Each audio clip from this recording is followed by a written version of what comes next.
Good afternoon, everyone. How are you?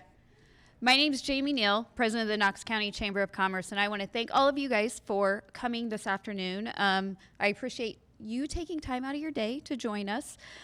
Today is our State of series. It's a 4-part series that we do. It's sponsored by Vincennes PBS, and the topics we talk about as today is state of workforce. We have state of education, state of government, as well as state of healthcare. But today, as I said, we're talking about state of workforce, which today's program is sponsored by Action Staffing and supported sponsors of Culver's. So thank you all for sponsoring our events for the day. But today I'm excited about the programming that we have.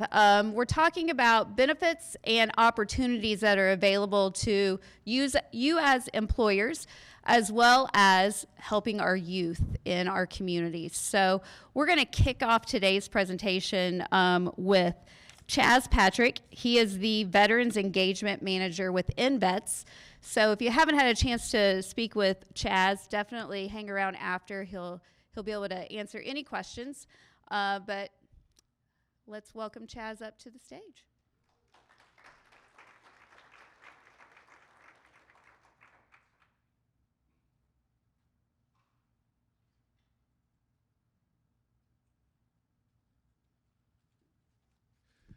Good afternoon, everyone. How's it going? Oh, you got to do better than that. Good afternoon. How's it going? Fantastic. My name is Chaz Patrick, and I am with a great organization called InVets, and just kind of like higher level. We are the representative for Indiana at military bases across the world. And when I say across the world, so we've been Germany, we've been to Okinawa, we've been to the UK, all to let service members know and their families that Indiana is a great place to live and work. Can we all attest to that? All right. So to pay it off, I'd like to use a quote. At 24 years of age, a soldier on average has moved from home, family and friends, has resided in 2 other states, has traveled the world, deployed, been promoted 4 times, bought a car and wrecked it, married and has had children, has had a relationship and financial problems, seen death, is responsible for dozens of soldiers, and maintains millions of dollars of equipment and gets paid less than $40,000 a year. That's a lot of responsibility, right? So to connect the actual quote to so what or why, right? There are a lot of things within the military culture that, it's only 5% of the population that serves is ingrained within it, right? And so this kind of explains, a young soldier's journey as they go through service, whether they do 4 years or 20. Some of these themes that are within here are very, very relevant. So that being said, when we look at the skilled population, 77% of the U.S. population is unqualified for service, right? Of the people that we work with, the interesting characteristic we were able to identify, most of them have advanced degrees. And I was actually talking to a service member out at Fort Leonard Wood, Missouri last week, and they were kind of saying, you need to have a degree in order to get promoted. So most of the veterans that are coming out of the service have degrees. As far as training, we're all required to, and I'm a veteran myself, when you put on a uniform, you're required to have the official trainings, obviously needed with DOD in that specific branch. So that's thousands of hours. That's rifle qualification, swim qualification, gas chamber. Yes, because there's a gas chamber. Anything related to your job, additional training to make sure that you are getting all the necessary skills and knowledge to perform it adequately. And then as far as just the general statistics, productivity is usually 3% higher compared to the civilian counterparts.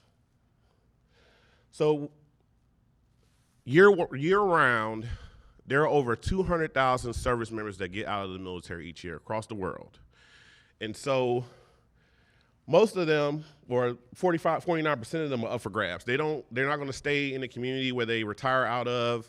They're open to new possibilities. And so when we talk to them, we make sure that we represent the Hoosier State very well. So one of the things that's really important is veterans are usually more involved in their communities when they come back because they're trying to find something to do, right? Service is a part of putting on a uniform, and so they're looking at continued ways to engage with their communities once they get out. And most of them feel like, they're a valued member of the community. Some of the categories: serving youth, helping the elderly, addressing poverty, environmental conservation are one of the some of the key themes that veterans are care about. I know myself, I'm involved with Rotary. Actually, I'm a member of the Vincennes Rotary Club, and service is a huge part of who I am, and so I stay actively involved with that, with Rotary, and then I serve with some other boards locally as well. So we love getting involved and being a part of our communities. So what is InVets? InVets was created through Next Level Veterans. It was an initiative, and what we do is we help companies, no matter your size, connect with veteran talent as they get out of service. We're completely free. We don't charge you anything. The whole point is to help veterans and their families get the careers that they want and that are qualified for. So this is how we do it. We have a lot of great partnerships throughout the state of Indiana. And then our vision is veterans and their families are choosing Indiana to thrive in their civilian lives. And with that, we partner with the veteran and their families and give them a framework of the communities that are in Indiana. Our core values: transformative impact, driven by integrity, meeting people where they are, and veteran and family driven, are all values within our organization that we bring when we talk to service members and tell them about Indiana. So we have a lot of positions to fill. We got a huge need. I was reading an article about, it was related to all of the great innovation that is happening in Indiana. And so with that, we're putting it on a lot of people's radars that Indiana is a great place to settle, to work, to start a new business. So we recruit all over the country, as I mentioned, and one of the great things about our recruitment strategy is we're very creative. We have our 30-second ad that goes out to bases based on the geographical location. We go to Fort Knox and Fort Campbell, which is about 2 to 3 hours, depending on what direction you're going, every week. So we have a stationary table, and then we explain, hey, we have a big map of Indiana where you want to go, and we made that connection there. As far as other bases, we have a partnership with Hiring Our Heroes, which is under Chamber of Commerce, like the national one, and we go to all the events across the country. I was actually at 2 last week in Missouri. As far as employing veterans and their spouses, when you become an employer partner, which is a resource for you, you get access to all those candidates. We have I think we're approaching 14,000 veterans and families that are looking at Indiana as their next home, or are currently in the state looking for employment as well. And how we retain, we know it's important that we keep people here. So one of the great things about our state is, well, 2 things.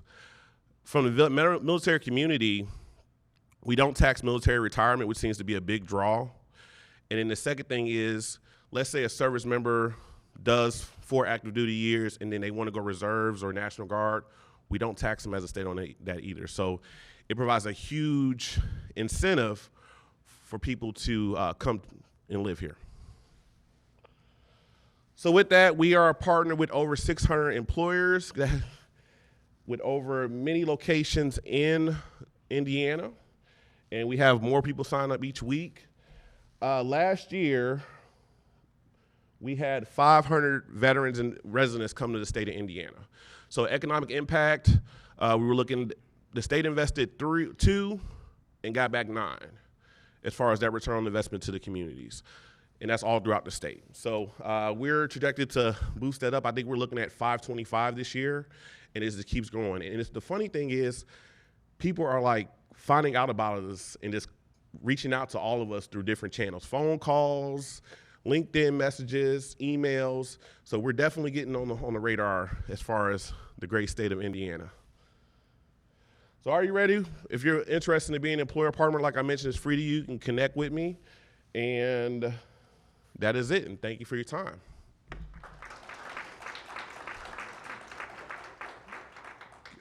Are we doing questions? Okay. Yep.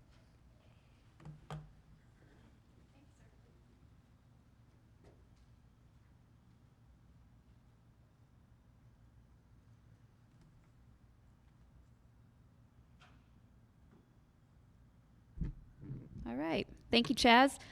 Next up, we have Sarah Worstel. She is the Executive Director with Southwest Indiana Workforce, as well as Shay Duke with, she's the principal at Lincoln High School.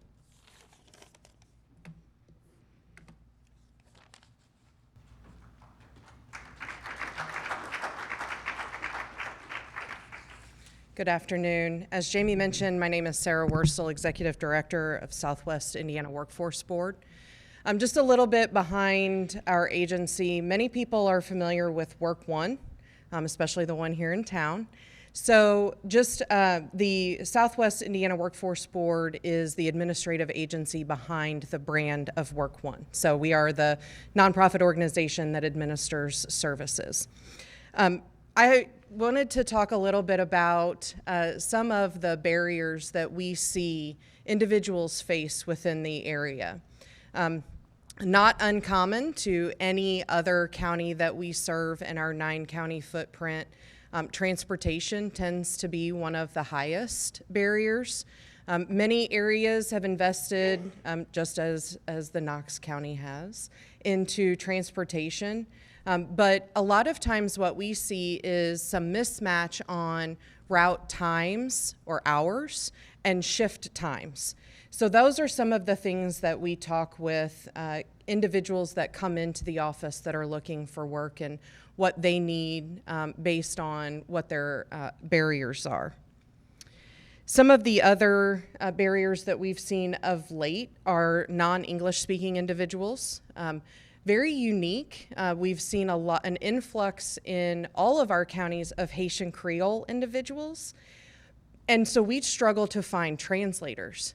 And if you understand Haitian Creole, it's semi-French dialect.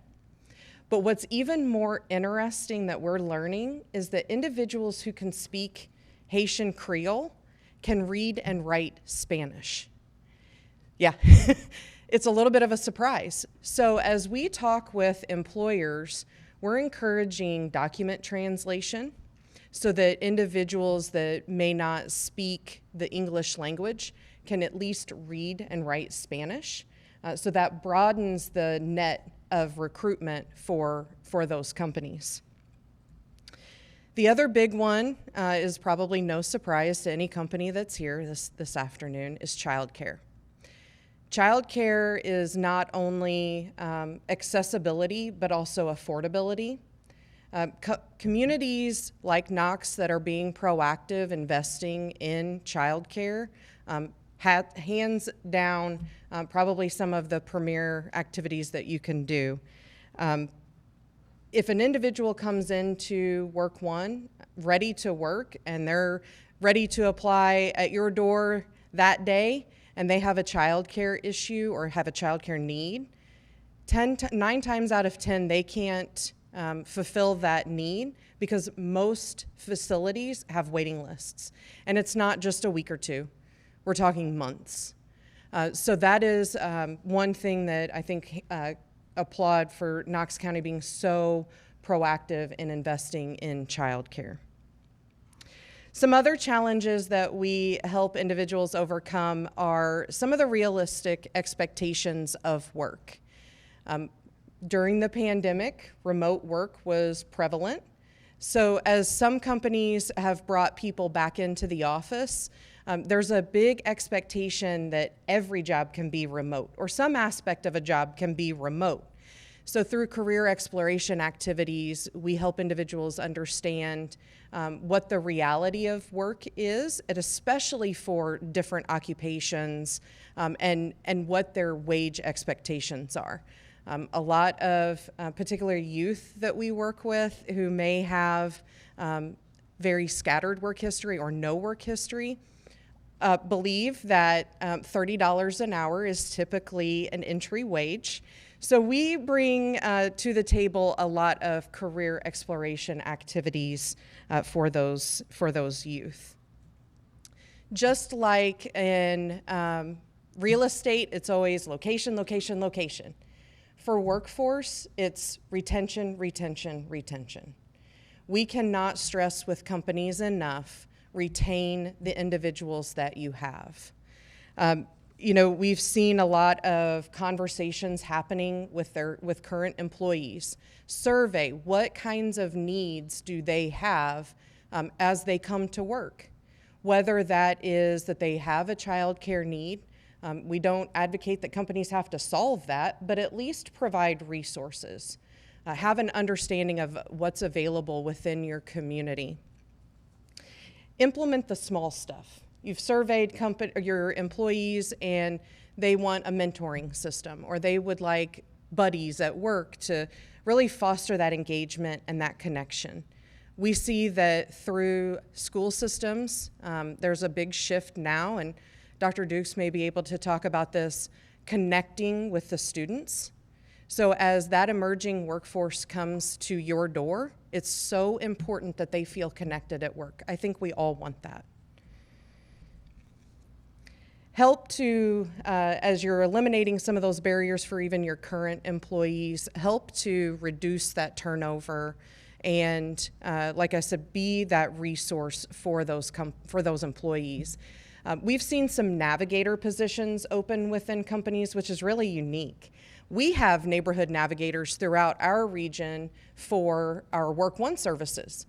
Within companies, a navigator can be someone from your HR team that is exploring community resources, is exploring what kinds of childcare is available, what kinds of food resources, maybe they need some mental health resources. Implementing those the navigator individuals within your company may help with absenteeism as well as reducing turnover. And certainly being here at VU's campus, I'd be pretty remiss to not promote upward mobility, working with training providers and partners to help promote from within, increase that retention from within the employees that you already have, create upward mobility, create career ladders, career pathways, show the individual how they belong within your company. As I mentioned, it's all about retention, retention, retention. Thank you. I want to introduce Dr. Dukes. Dr. Shay Dukes is the principal at Vincennes Lincoln High School. A little bit about our partnership. I mentioned service delivery happens at our Work One offices, but the other component that we have that is a major piece of service delivery for us is our Jobs for America's Graduates program. JAG, for short, is a national dropout prevention program. We have been lucky to have JAG in our region since 2007. Vincennes Lincoln was the very first school for us. So we have also expanded JAG through Governor Holcomb's initiatives to double the number of JAG programs. We will go from 9 traditional programs to 15. And in January, George Roger Clark Middle School will be our 15th. So we're excited the partnership that we have with the Vincennes Lincoln School Corporation to be able to offer JAG to students, high school students that may have a different high school experience. So Dr. Dukes, thank you.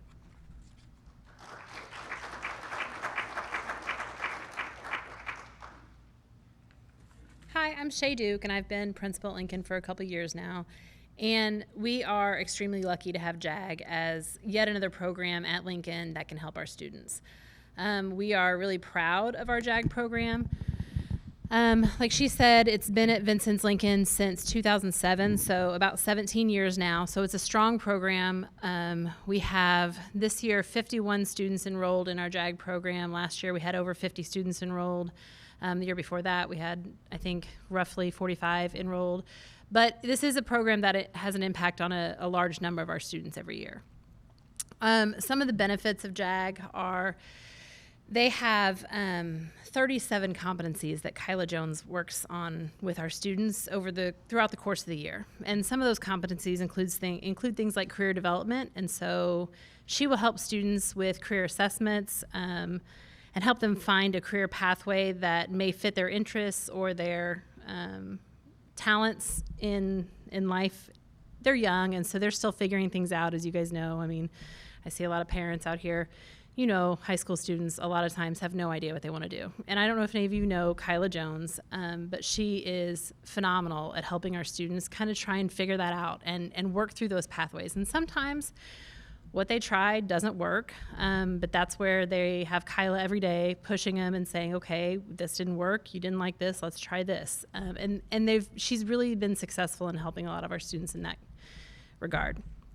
Another thing they work on is job attainment, and so Kyla works with our students a lot of times to find part-time jobs, or something we've had her get involved with at Lincoln the last couple years is our work-based learning program. So some of you may know Kyla from JAG, but you may have heard from Kyla in regards to work-based learning. We have over 40 students placed in work-based learning afternoon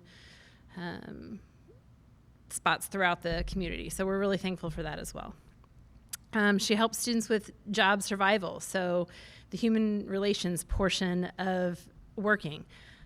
Again, we're working with high school students, which are wonderful human beings, but still figuring a lot of things out. And so she helps students with things like an appropriate appearance at work, maybe what an employer expects when they show up to work, phone etiquette at work, which obviously we all could use a little work on at the high school level. So basic skills in life, showing up on time, comprehending, verbal communication from employers, comprehending written communication from employers, what that difference is, if they're telling you, but also if they're documenting it, what that difference means in the workplace. She helps them with leadership, team membership, presentations to groups, and personal skills like maturity, values and goals, decision-making, and positive attitudes. One thing that our students do that we're really proud of is the Career Development Conference, and this may be something you guys have heard of, maybe not, but Kyla is, you can attest to this, extremely passionate about the Career Development Conference. So our students will do things like make a brochure for a company, and it's all, made up and not real, but they submit it to a competition, and they're judged, and they get very excited and very competitive about this. And Kyla is so passionate about it that last year she thought they were getting prizes, and then there was a change and they didn't get prizes, but man, Kyla was not okay with that. And she made sure her students got prizes. She's pretty great. They participate in team and group activities in the classroom. They learn how to interact with others. A lot of our students, when they start JAG, are really shy, really timid. These are students who may not be the most outgoing students. Maybe a little rough around the edges in some areas, and by the time they get done with JAG, these are students who can walk into a workplace and present themselves in a very professional manner, and a lot of times have skills that they never would have had from high school in the first place. They do a lot of project-based learning. They do some community service. I know that last year she had several projects, and one of their assignments was to determine what they wanted to do in the community and what project they wanted to, what group they wanted to help, and they had to come up with a project. They had to lead the project in their class, and they had to basically, I know one of them was the blankets. They made blankets for DCS, I think, and so the students love it, and Kyla loves it, and it's a really positive experience for all of them, the community service projects. They go on field trips, they go on college tours, they go to career fairs, they go to manufacturing plants. They get to see a lot of our community that they wouldn't otherwise get to see, and that's also a really positive experience for them. One of the big things that Kyla does, and I'm sure it's one of her requirements, I don't know, but she does a 12-month follow-up with all her students. And that is where she finds out how they're doing, what they're doing, are they being successful, have they learned anything, have they taken anything with them. And when I asked Kyla to talk a little bit about, I asked her for some things that she wanted to stress or the importance of JAG at Lincoln, and she said that those are one of her biggest successes is seeing these students in their 12-month follow-up in their jobs or in their training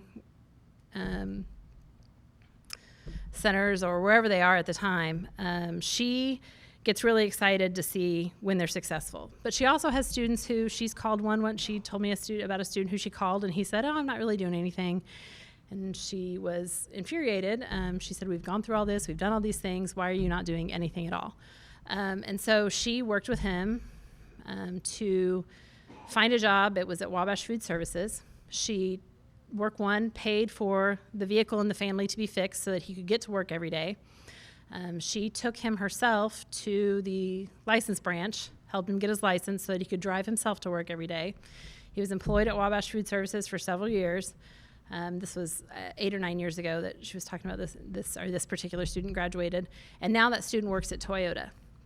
And without that 12-month follow-up from Kyla, there's no guarantee he'd be employed anywhere at this point because he was perfectly content with not doing much at all, which Kyla was extremely frustrated with. But now he works at Toyota and has a very successful career. And that's just a huge success story and just a testament to what Kyla does for our students at Lincoln. JAG does things like pay for students to go to CNA classes and get their CNA license. She is really adamant that all of them have a plan when they leave Lincoln. And that's what we hope for all of our students. But these are students who may not be in the early college program or may not be involved in a sport or may not have something that's keeping them connected. And Kyla not only keeps them connected to school through JAG, but she also follows them out of school and makes sure that as they leave, they have a plan for work or for school or for some type of training. And so JAG isn't probably the most well-known program throughout our community, but I hope that if you guys hear from Kyla, whether it's for JAG or for work-based learning, that you understand that these are programs that really do help our students. And if you have any questions about them, you're welcome to ask me or touch base about it, or ways you could get connected with Kyla to work with our students. So, thank you.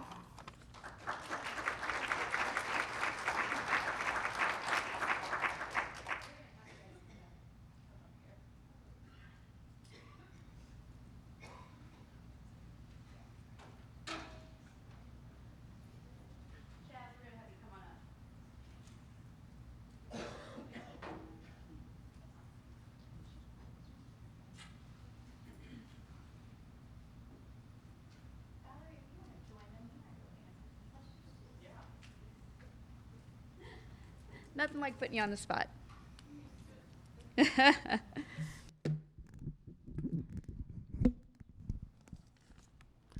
All right, guys. First of all, thank you for your information. It's a lot of great stuff. As we all know, workforce is an issue in our community, a lot of communities, for various reasons. Finding those qualified applicants for positions is really tough, but with the programs that we have up here, it gives us more options, more opportunities. So I've got a few questions. Hopefully you guys have some questions for our panel, for our speakers today to talk about their programs a little bit further. So any questions from the audience before I get started? All right, well, I'll go first. We'll have to pass. First. Oh, boy. Okay. So tell us. I probably. We're recording this on PBS, so I gotta use the mic for this. Okay. Lot of opportunities for training to upscale workforce in our community. Can you tell us about some funding opportunities through Work One or through the state that we can take advantage of as employers? We haven't had a chance to do that. Hi, my name is Valerie Schmidt. I'm the Business Services and Communications Manager with Southwest Indiana Workforce Board. I work daily with Sarah Worstel.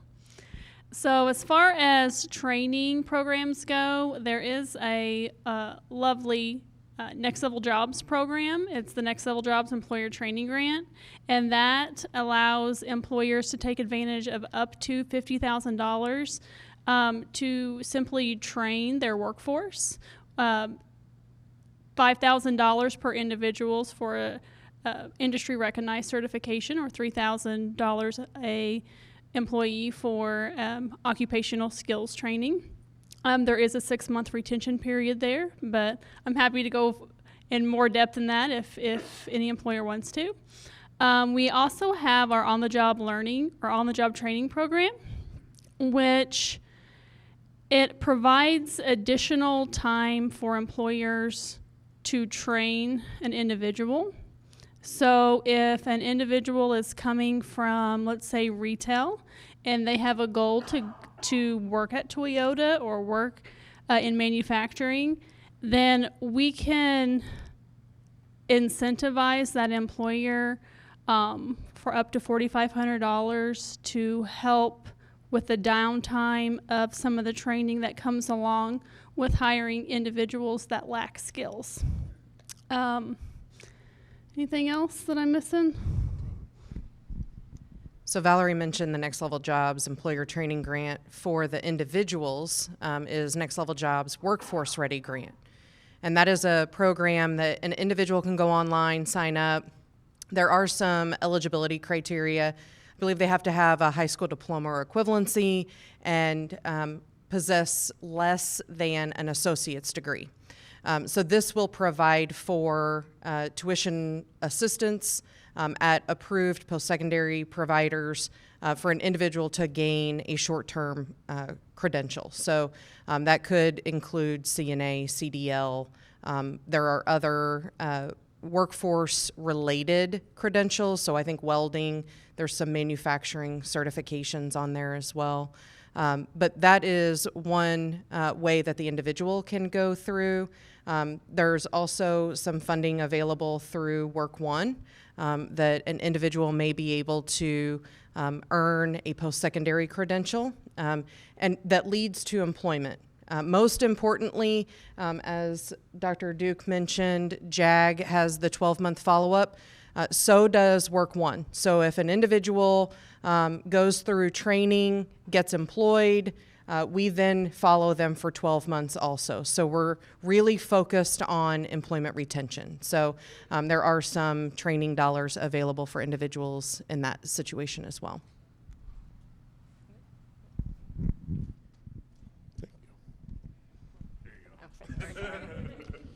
So, Chaz, tell us a little bit about the different positions that you've been able to place in Indiana, if not specifically Knox County or surrounding areas, for some of your veterans. Jamie, that's a great question, actually, because some things that's coming off of my mind. I have a lot of people that they're looking at manufacturing, like Toyota, but there's also like office-based positions as well they're looking at. Some are making the transition to the trades. So I can think firsthand there's a guy locally that is looking into like welding. So he's taking advantage of the welding programs. And I have another guy who is looking to get into like the crane network, right? So it all varies. There's really not a pronounced career field or industry because it's very individual based. Anybody have any questions so far for them? All right. Well, Shay, tell us a little bit about how we as employers can help the JAG program or any of the other programs you have at Lincoln. So for us, it's more about accepting students, and I know that sometimes that is hard. We've heard from employers a lot that, it's hard to take students who are under 18. There are a lot of requirements within your businesses for students to have to be 18. I know that's a barrier for a lot of our employers. But just being willing to accept students when Kyla reaches out, the biggest thing. Or communicating that, hey, we would take a student. Sometimes it's a place we haven't thought of or a student hasn't thought of, and just communicating with us that you would be willing to take students in your workplace and we'd be happy to place them there. But one thing about the funding that I don't actually know what the requirements are, but the WEX program has benefited students at Lincoln and will continue to benefit students at Lincoln this semester. Some of our students are going to our Little Alice Learning Center, but because of this is at times frustrating, because of the requirements on who can and can't be paid at a preschool, they have to be 18 in order to be paid, but our students are going there for work-based learning experience, and they're only 17. And so if they would like to stay a little bit longer than the 1 to 3 work-based learning hours, which our preschool would appreciate, the WEX program steps in and helps out with funding in that time, and so that students can get paid for that time through Work One, which is hugely beneficial for both our students and for our school corporation. So that's a helpful thing. But yeah, if employers would just be willing to work with students and communicate if it's not working. That's the other thing, is sometimes we hear later on that, well, I can't take students because of this, this, and this, and they did this, and we don't know that it was a negative experience. And we would love to know so that we can fix it. And so just that open communication with employers would be helpful for schools, I think, and for employers as well, I'm sure.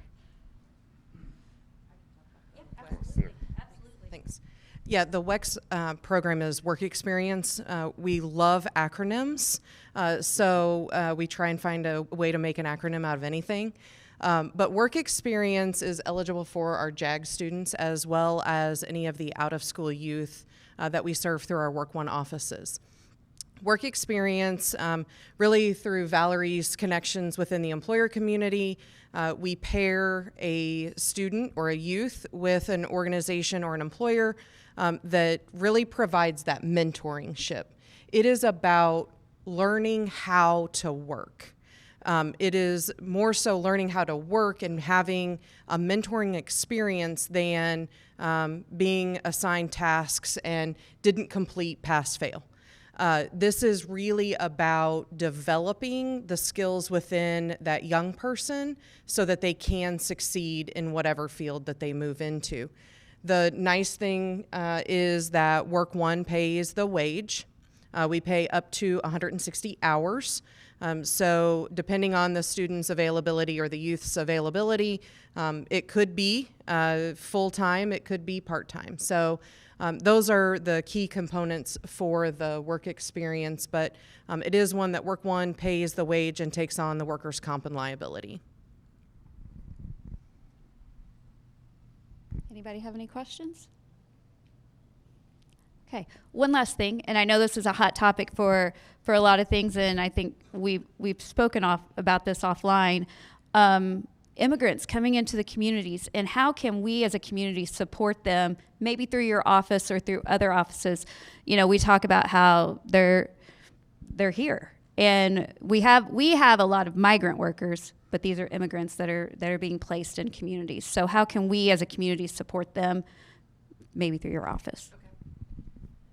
We are working on a project now through an additional funding source to provide first-line supervisors with Spanish classes so that they can communicate with employees that may be recruited into the workplace that do not speak English. I'm sorry, yeah, that don't speak English. I got it right.